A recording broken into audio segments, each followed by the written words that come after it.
Time of supply का section 31 जो मैं आपको पढ़ा चुका हूँ। लास्ट डेट अभी की इस डेट पर आपको इनवॉइस इशू करना पड़ेगा। और आपका सेक्शन 12 का टाइम ऑफ सप्लाई जो कहता है invoice of payment whichever is earlier, section 31 और invoice date whichever is earlier. इसके रिस्पेक्ट में ये क्वेश्चन नंबर ये 2 क्वेश्चन कराता हूँ आपको।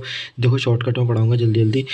जिसमें कहता है कि चीकू ट्रेडर्स है रजिस्टर्ड है, सप्लायर 10 तारीख को 10 तारीख को क्या करा, प्लास्टिक गुड्स की सप्लाई करनी है, इसको ऑर्डर आया है उसके पास 10 तारीख को। 15 तारीख को कंसाइनमेंट रेडी हो गया, इनवॉइस इशू कर दिया 16 तारीख को। और कंसाइनमेंट कलेक्ट करने की जो डेट है 25 तारीख की है। देखना ध्यान से, अलग अलग डेट लिखी हुई है।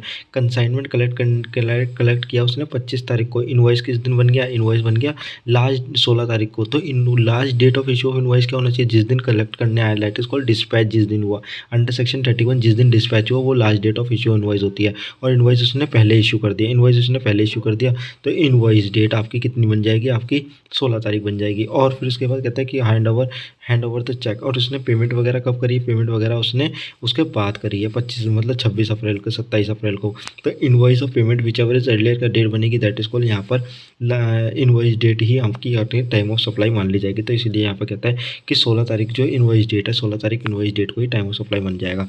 अगला क्वेश्चन देखो, अगला क्वेश्चन कहता है इन्वेस्टिगेशन हुई 150 कार्टून की डिस्पैच करने, डिस्पैच 2 अगस्त को। बट इनवॉइस वगैरह कुछ इशू नहीं किया गया, कोई बात नहीं, इनवॉइस नहीं इशू किया गया। तो last date of issue invoice क्या होगा, जिस दिन डिस्पैच हुआ 2 अगस्त को। एज पर सेक्शन 31 आपका last date of issue invoice section 2 अगस्त मान ली जाएगी।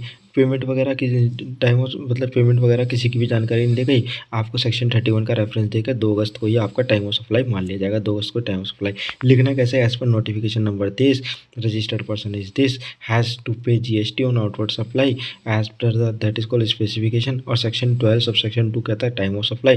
टाइम ऑफ सप्लाई किसकी बात करता है, जो ड्यू डेट मतलब due date of issue of invoice और last date of invoice issue invoice under section 31। Section 31 क्या कहता है, last date of issue invoice और date of issue of invoice whichever is earlier जो होगा section 12 sub section 2 के according वही आपका टाइम ऑफ सप्लाई निकल कर आ जाएगा। तो इसके अकॉर्डिंग फिर आपका ये टाइम ऑफ सप्लाई आपका 2 तारीख निकल कर आया है। आपको ऐसे एक्सप्लेन करना है। अगर सपोज करो आपके किसी क्वेश्चन में, जैसे सपोज करो आपके किसी क्वेश्चन में मैं कहता हूँ कि एडवांस वगैरह आ जाता है, अगर एडवांस वगैरह आ जाता है तो एडवांस के केस में मैं कहूँगा कि यहाँ पर टाइम ऑफ सप्लाई नहीं देखा जाती, यहाँ पर एडवांस पे टाइम ऑफ सप्लाई नहीं निकाल कर आना। आप गुड्स के केस में हमेशा time of supply invoice of payment whichever is earlier से निकालोगे। और इनवॉइस सेक्शन 31 ये कहता है कि जिस दिन आपने लास्ट डेट, जिस दिन इनवॉइस इशू कर दिया या लास्ट डेट जिस दिन इनवॉइस इशू करना था वही डेट आपकी टाइम ऑफ सप्लाई बन जाएगी। अब आपको यहाँ पर देखो कि जैसे सपोज करो इस वाले क्वेश्चन में कहता है इनवॉइस रेस किया इस तारीख को और बैलेंस पेमेंट आपकी इस तारीख को आती है। तो एज सच जब क्वेश्चन पढ़ोगे ना तो नोटिफिकेशन नंबर 66/2007 जिसमें ये एक्सप्लेन करा है, आपको सेक्शन 12 सब सेक्शन 2A लिख देना है जिसमें इशू ऑफ इनवॉइस और last date of issue invoice under section 31 ये।